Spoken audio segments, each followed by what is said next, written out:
রাধে রাধে বন্ধুরা, পূজাস গ্ল্যাম ওয়ার্ল্ডে তোমাদের সবাইকে স্বাগত।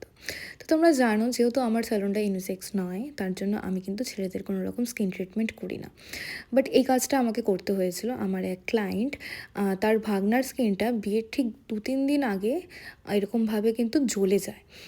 দেখে মনেই হচ্ছে যে স্কিনটা পুড়ে যাওয়ার মতন একটা পিগমেন্টেশন পুরো বসে গেছে। ব্যাপারটা এটা হয়েছে যে এই দাদাটা স্কিনে অনেক রকম স্কিন কেয়ার করছিল, কিন্তু স্কিন কেয়ার করতে করতে ব্যাপারটা কী হয়েছে যে বিভিন্ন রকম ব্র্যান্ডের প্রোডাক্ট একসাথেই মিক্স করে করা স্টার্ট করেছিল। আমরা কি করি যে আমাদের একটা ব্র্যান্ড যদি শ্যুট হয়ে যায় তো ফির আমরা সেটাতে স্টিক থাকি, কিন্তু অনেকে আবার খুব বেশি কিন্তু ব্র্যান্ড চেঞ্জ করে। তো দাদার ক্ষেত্রেও এটা হয়েছিল, আর খুব কম সময়ের মধ্যেই অনেক কটা ব্র্যান্ড চেঞ্জ করে করে কিন্তু প্রোডাক্ট ইউজ করছিল।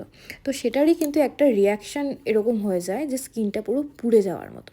তো তোমরা এখানে দেখতেই পারছো যে আমি এখানে ট্রিটমেন্ট করতে শুরু করেছি, আর কতটা কিন্তু এই যে পোড়া যে ডেড লেয়ারটা সেটা রিমুভ হচ্ছে। এটা কিন্তু ফার্স্ট সেটিং, যেটা আমি মেডিফেশিয়াল করেছিলাম। আমাকে রিকোয়েস্ট করেছিল যদি আমি এটা করে দিতে পারি, বাট এগুলোর ট্রিটমেন্ট একটু অন্য টাইপের হয়, যে ট্রিটমেন্টটা আমি যদি আজকে করি রেজাল্টটা মোটামুটি 7-10 দিন পর বোঝা যাবে।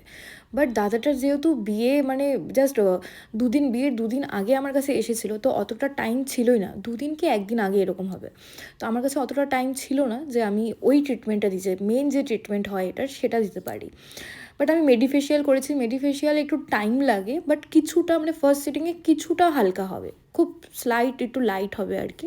তো দাদার সাথে সমস্ত রকম কিছু ডিসকাস করার পর আমি বলি যে হ্যাঁ, আমি এটা ট্রাই করে দেখতে পারি, বাট একেবারে যে লাইট হয়ে যাবে সেটা নয়, ফার্স্ট সিটিং যেহেতু, তো কিছুটা লাইট হবে।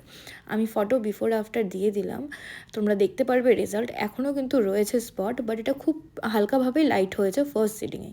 তো কেমন লাগলো অবশ্যই জানিও। রাধে রাধে।